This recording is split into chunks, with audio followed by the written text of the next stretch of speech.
Coming up on Marriage Today with Jimmy and Karen. When Karen and I got married, I was verbally abusive and dominant. And I didn't know my wife. I didn't know my wife, but, I had so hurt her through the things that I had said that she was covered with fig leaves. I mean, literally, she wasn't going to tell me about the sensitive areas of her life because, when I got mad, I would take advantage of it.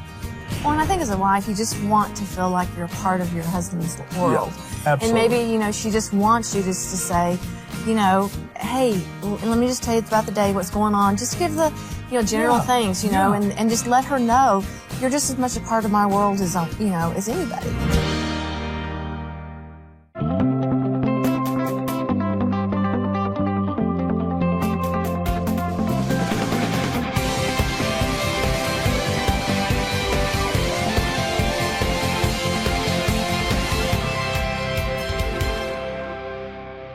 One of the most important things that we understand related to marriage is there are laws. And a lot of times people are fearful of marriage because they don't understand that there are laws associated with it. Now, I'm a pilot. I'm a licensed pilot. I got my pilot's license last year. My family will not fly with me yet.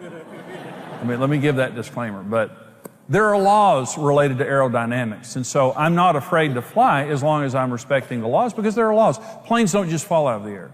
Is that, when there's a plane that crashes or something that happens wrong, it just didn't happen, just by chance. It's something violated the laws of aerodynamics for that to happen. I say, when you don't understand the laws of marriage, it's a really scary thing. And it was for Karen and me. We got married at 19 years old. We didn't have any pre-marriage preparation before we got married, and so we didn't know. And honestly, I just thought you're either lucky enough to marry the right person or you're unlucky and you marry the wrong person. And honestly, I loved Karen. I was very attracted to her. But I thought I married the wrong person after a few years of marriage and she did too, because it just wasn't working. We didn't know. No one ever told us. We were violating every law of marriage. And so some of you watching right now, you love each other and God put you together, but you may be frustrated, you may be discouraged, you may be fearful because you've failed before in marriages or you feel like you're failing now and you don't know what to do. I just want to give you the good news. When God creates anything, He creates it for success. And when God creates anything, He creates it upon the laws of His kingdom and the laws of His Word. So when God created marriage, He said some very important words. And this is Genesis 2:24 and 25. You probably heard this before. It says, "Therefore a man shall leave his father and mother and shall cleave to his wife, and they shall be one flesh, and they were both naked, the man and his wife, and they were not ashamed." Now, I'd heard that scripture read, and I'd heard it at marriages and at weddings and things like that, but I never knew that those were the 4 foundational laws of marriage, and that everything, God created marriage, and He spoke those words, and when He spoke those words, He created a foundation for marriage that would ensure that every marriage could succeed. Now, listen to what I'm about to say. You have a 100% chance of success in marriage. You were made for marriage. God made you in your mother's womb, and you were made for marriage. And some people just think, I don't know that I can succeed in marriage. I'm fearful of marriage. I have a 50-50 chance. You don't have a 50-50 chance. You have a 100% chance if you do it God's way. Let me tell you the other good news. It's not complicated. If it was complicated, I couldn't do it. God doesn't use me to do this because I'm special.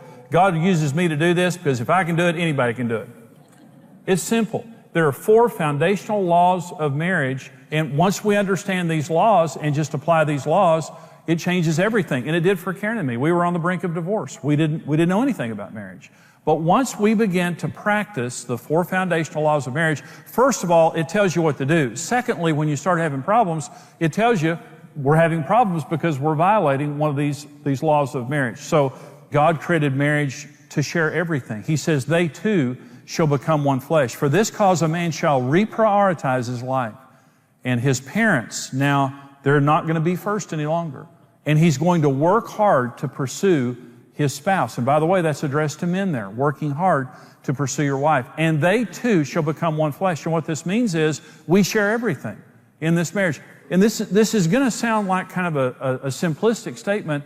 Marriage is about sharing. It doesn't matter if you have kids in common. It doesn't matter if you share the same house. It doesn't matter if you share a checkbook. Do you share life? Marriage is about sharing. And when the Bible uses the term for intimacy in marriage, it says one. Now here's what this means. Everything before you got married that you owned and administrated individually. Now you do it together with no exceptions. It's our money, it's our time, it's our children, even from a blended family. And let me say this, one of the most important things in blended families is giving your spouse ownership of the children. And I'll say something else about that in just a minute. They may not be the biological parent, but they have to have full ownership. Anything that I will not give to you going into the relationship will create problems in our marriage. In fact, it creates jealousy. But here's the way that people violate the law of possession. One is dominance. Some people, and it's very common, in most marriages, there's a dominant partner, in most marriages. But dominance destroys the passion and intimacy of marriage. Men and women are totally equals in every way. Karen and I never discuss who the boss in our marriage is because Jesus Christ is the boss of our marriage. And we were totally equals. But when we first got married, I was dominant. You can be dominant through the force of your personality. You can be dominant through intimidation. In other words, you're going to pay a price if you cross me. You're going to pay a price if you speak your mind. You can be dominant through manipulation. But dominance is as common for men as it is women, and women as it is men. It's not a male issue or a female issue. It's a gender-neutral issue. But dominance simply means I'm not going to share it. It's mine. Basically, it's mine. And I'm going to control it. It's my kids, my money, my house, my schedule, whatever it is. And so, but it's always destructive. They've done studies on dominance, and it's always proven where you have dominance present in a relationship, and to the degree that you have dominance present, it lowers the satisfaction of the marriage. Because there's one spouse being dominated. They're not an equal. They're not sharing. They're being controlled, basically. In the year 1930, 83% of adult Americans are married. Today in America, 49% of adult Americans are married. Everybody has legacy, but how important is it to you that for your children and in your family that they have a legacy of good marriage? What we do with our lives is going to dramatically affect the next generation. Marriage is the future. We must build marriage. And what we love to do here at Marriage Today is give people hope, because marriage works. Marriage works wonderfully. God would never create anything for failure.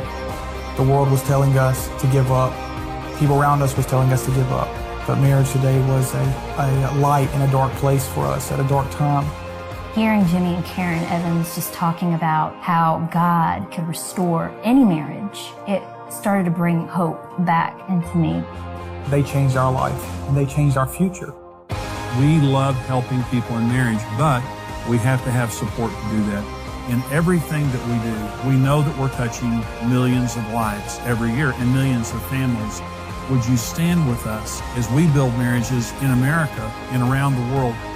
The families that we help and the children that we keep together with their parents are because of you. Please consider giving your most generous gift to help us here at Marriage Today lift the standard around the world for marriage and family.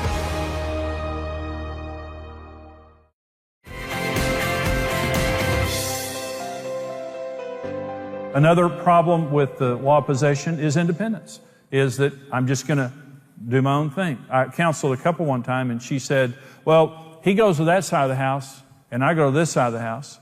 And she said, I sit over here all night, and he sits over there all night in his office gambling. And she said, that's our marriage right there in a nutshell. And she had done everything she could to try to reach out to him. And I told him, I just said, you know, marriage is about sharing. And he was independent. And marriage is brutal on selfish people. Marriage is not about independence. Marriage is about interdependence. If you want to be independent, stay single. But even if you're single, you're not independent. You need God. We're dependent upon God. Independence and selfishness destroys a marriage. Interdependence. I need you. I didn't get married so I could live alone on that side of the house. I got married so I could share my life with someone. Another problem with the law of possession is protection. And I'm going to go back to the blended family issue just a minute. I've counseled a lot of blended families where they get together and there's children from a previous marriage. Maybe they didn't want the marriage. Maybe they don't trust the spouse or whatever. I counseled one couple in particular. He had no authority over the kids. And it's typically better, especially when the family is new, when the marriage is new, if the biological parent does the discipline. That's typically better. It just makes sense that if, you know, they're my biological children, I'll do the discipline. But the non-biological parent has to have full authority to discipline if necessary. and to protect themselves. And some people say, listen, they've been through a hard time, and I just don't want to do that. In fact, one woman said to me, I don't trust him with the kids. And I said, in other words, you trusted him with your life to marry him, but you don't trust him with your children? And what happened was he was in the home and he was a fair target. These kids were coming after him every day with actions and words that was ruining the quality of his life. And he said, I can't take it anymore. And I turned to her and I said, listen, he's got to have ownership of your children. And she said, I won't. There are no exceptions to this. And this is an interesting scripture. This is 1 Corinthians 7. It says, let the husband render to his wife the affection due her, and likewise also the wife to her husband. The wife does not have authority over her own body, but the husband does. Likewise, the husband does not have authority over his own body, but the wife does. This is so profound that the Apostle Paul in 1 Corinthians 7 is saying, when you get married, you actually give authority sexually of your body over to your spouse. This is not a license for abuse. This is just a license for use. And what this ensures is the fact that I'm not going to use my body against you or as a weapon or as a bargaining chip. This is not my body. This is your body to take care of your needs. And that is the spirit of marriage, the way God designed it. They too shall become one flesh. And protection. I'm not going to protect the kids from you. I'm not going to protect the money from you. We're partners. We're going to make all of our decisions together. You establish the law of possession in your marriage by asking your spouse's input on every decision and never making a decision without your spouse. And never making your spouse pay a price for telling you the truth. The spirit of a good marriage is we're partners here. We may be different. We may have different money languages. We may have different needs. We may have different perspectives, but that just makes us better. That just makes us stronger. I'm not going to make a decision without your input. And our relationship is more important than the issues. We share everything. The word "my" destroys marriages. It's our children. It's our schedule. It's our home. It's our money. Prenuptial agreements are a death sentence to a relationship. A prenuptial agreement basically just says, I'm not going to give you this. I don't trust you with this. And if we divorce, I don't want to lose the aquarium in my Volkswagen. And the aquarium and the Volkswagen then become this despised object in the home that your spouse knows. They love that more than they love me. You say, what if we get a divorce? It's going to hurt really bad and you're going to lose a lot. So you better work at your marriage. Listen, is it any surprise that things end badly when you've planned the end from the beginning? When you get married, we say these words, till death do us part. We're going to work hard at our relationship, and we're going to learn about marriage because this is till death do us part. We're going to be happy, or we're going to be two old, miserable people. But we're not getting out of this thing. We're going to stay committed to it. There's one other law of marriage, it's the law of purity. It says the man and his wife were both naked and unashamed. And this is before the fall. This is before sin entered the Garden of Eden. Isn't it wonderful that God, by the way, the word Eden means pleasure and delight. God created marriage in a place that means pleasure and delight. And He created Adam and Eve naked. Isn't that phenomenal? Isn't that just great? They were naked. I mean, you think about how God created marriage, it was great. And so they were naked until the fall. And you remember after the fall, the first thing that happened is they put on fig leaves. And they began to hide from each other. Now listen, they put the fig leaves on their genitals, which are the areas where you're different and you're most sensitive. Those are the most sensitive areas of your body. Well, what's the point? When you're living your marriage in purity, you can expose your differences and you can talk about all the sensitive areas of your marriage without a problem. But when you have sin in your marriage and you're sinning against each other, you cannot trust each other and you have to hide your differences and your sensitivities. When Karen and I got married, I was verbally abusive and dominant. And I didn't know my wife. I didn't know my wife, but, I had so hurt her through the things that I had said that she was covered with fig leaves. I mean, literally, she wasn't going to tell me about the sensitive areas of her life because, when I got mad, I would take advantage of it. And I was just insensitive. When I repented in living in purity, the law of purity just simply means this. I have to be careful about what I do because everything I do affects you. And when I make a mistake, I have to take responsibility for it. Those are two things I didn't do. I wasn't careful, and I'd never said I was sorry. And I didn't know my wife. We didn't have intimacy. We had sex. She was good about meeting my sexual needs, but we didn't have any intimacy in sex because we didn't know each other. We didn't talk on any deep level. I went to Karen and I asked her for her forgiveness when I hung my golf clubs up and when the Lord began to change my heart. I asked for her forgiveness, and she forgave me. And she said, Jimmy, you really wounded me with your mouth. And I said, I understand that, Karen. I said, I'm sorry, and I ask you to forgive me. And so the fig leaf started coming off her. And she began, it didn't happen overnight, but, you know, after several weeks and several months, I noticed that she began to tell me things I didn't know. And one day she was talking to me, and she told me something, and I said, well, how long has that been going on? She said, well, years. And I said, well, why didn't you tell me that before? And she said, I couldn't trust you. But today, the sister's naked. And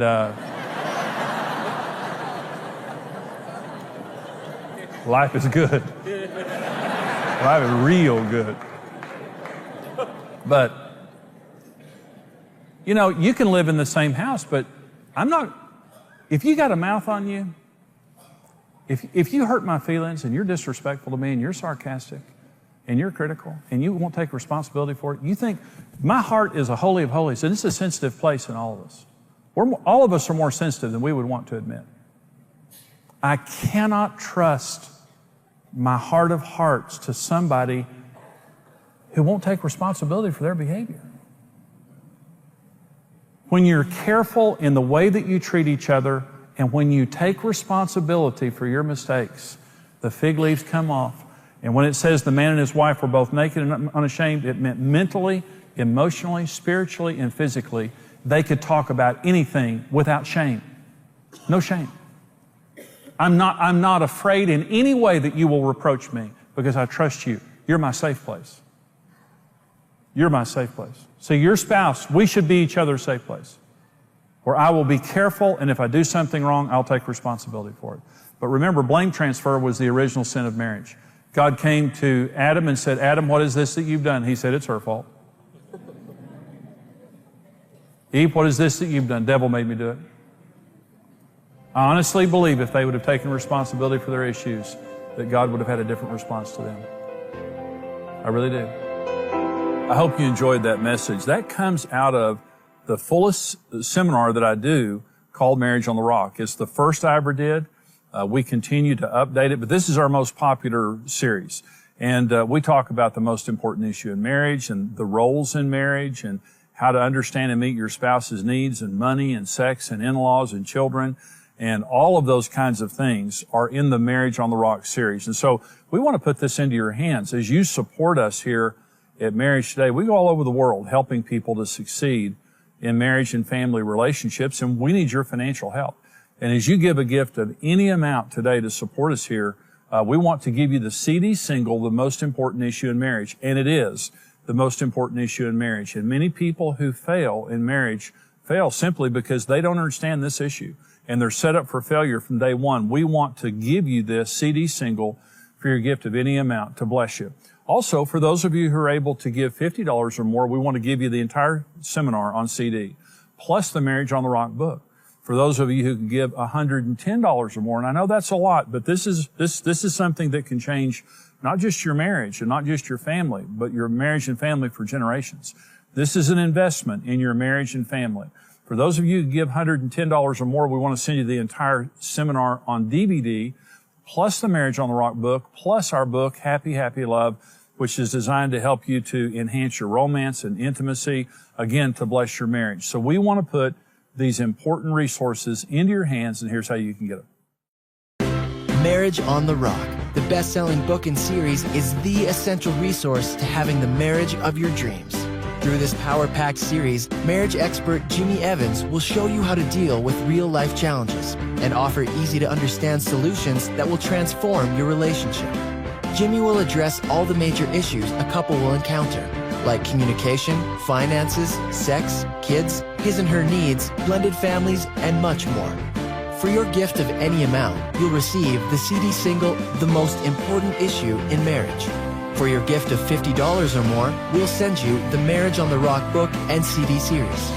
For your gift of $110 or more, you'll receive the book and DVD series, plus the Passion Reigniting Happy Happy Love Book. Discover God's design for your dream marriage. Whether you've been married for years or just preparing for the journey, experience Marriage on the Rock today.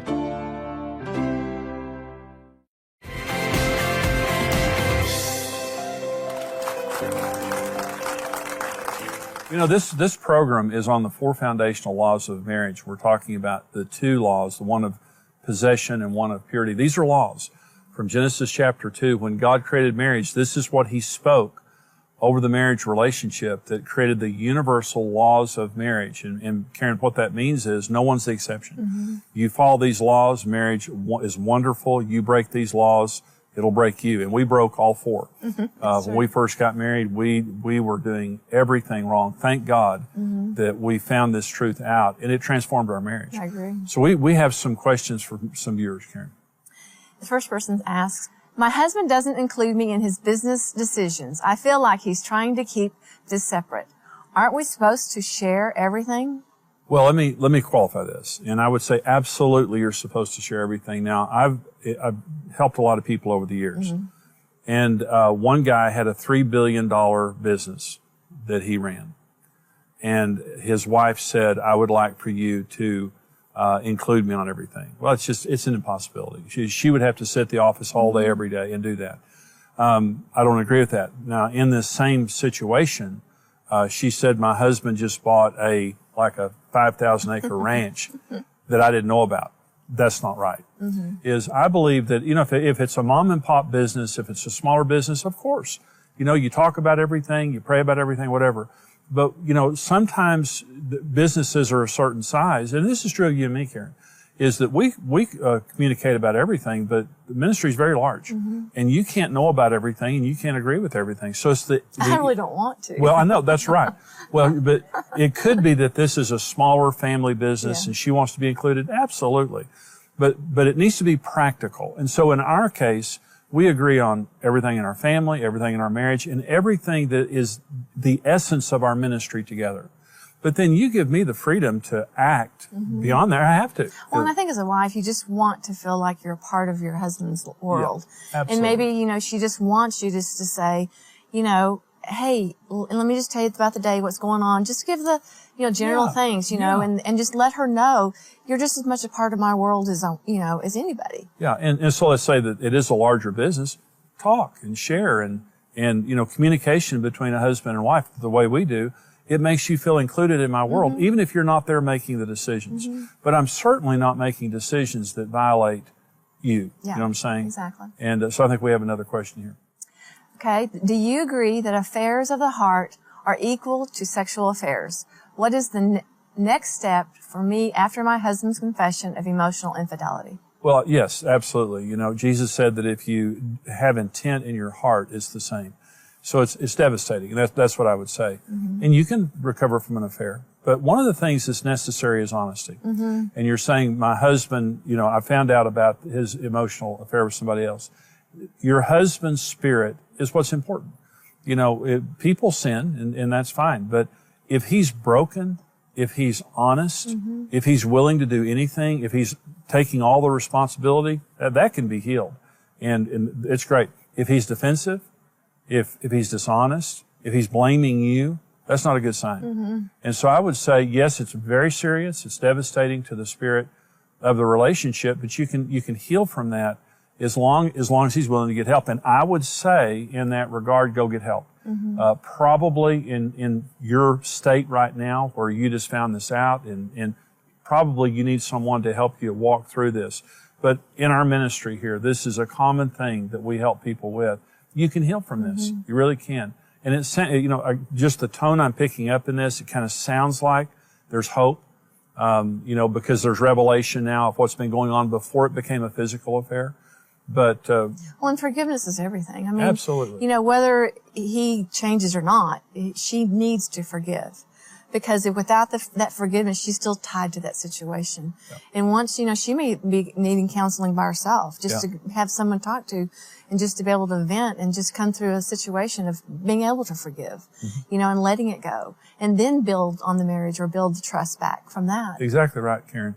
And one of the things that hurts the most is just knowing that there's been a dishonesty and a disconnection there. So the reconnection and the full honesty in that situation is critical to the resolve.